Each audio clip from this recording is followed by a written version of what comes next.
bit about yourself. What's your name? Where are you from? Hey, my name is Thomas Bedenk. I'm game designer with Zeit² Games. We're based in Berlin.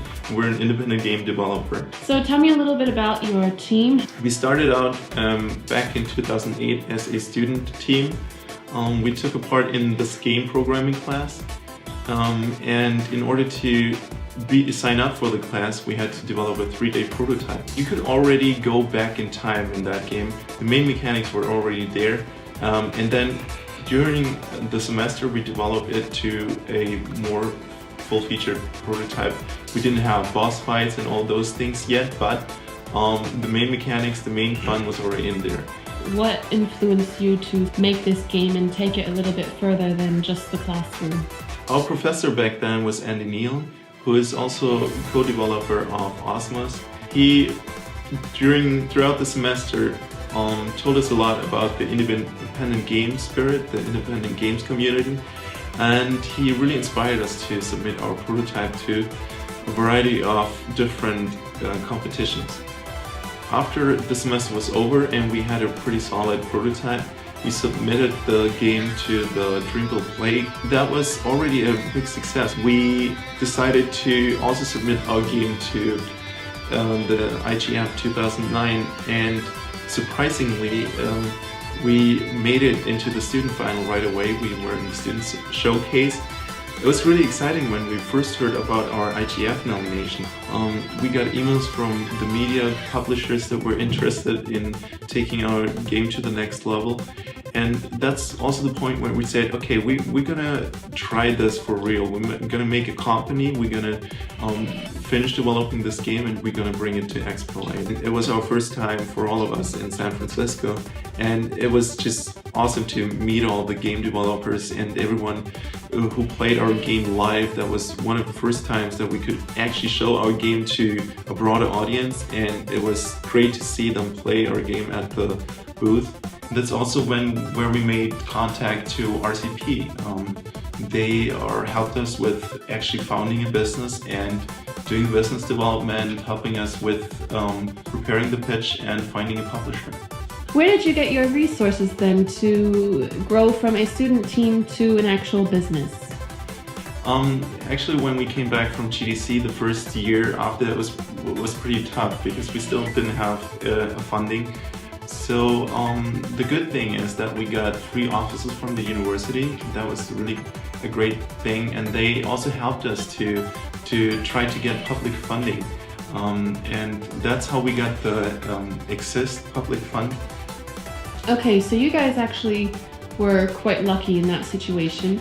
So you have these resources, you have the office. What happens within this year that you have all of this support? Mm-hmm. We had to focus on improving our prototype of Zeit² because what we wanted to do is take an improved prototype and pitch it to different publishers over the year and try to sell it so a publisher would finance finishing the game. Tell me about the actual moment that you found your publisher. Yeah, it wasn't until a year later that we took part in the Indie Games Challenge.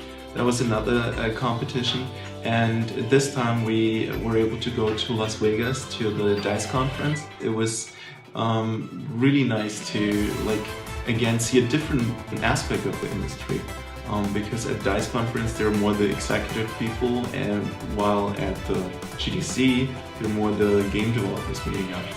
We got the chance, because we were in the IGC, to pitch our game to a variety of people from Microsoft, Epic, NBA, and we also had the chance to show our game to Ubisoft, and they were really excited about it. They really started to asking us what we want to do with this, and we told them that we would really like to bring it to Xbox Live Arcade because we think it's just a perfect platform for our kind of game. And they liked the idea, and then we basically right there got into talking about the contract and what would work for us and how much money we need.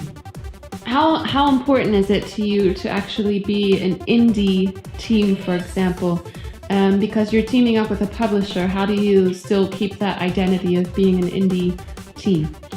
Well, there's still the in the spirit in what we do. We're basically a bunch of students who wanted to make a great game, and we didn't want to compete with these blockbuster games like AAA titles. We really wanted to take this innovative concept and bring it to people who enjoy playing new things. Okay, so it's actually quite a long time between the time that you started the game and by the time until now that your game Zeit² is coming out on XBLA in January. How hard was it to put all of this together?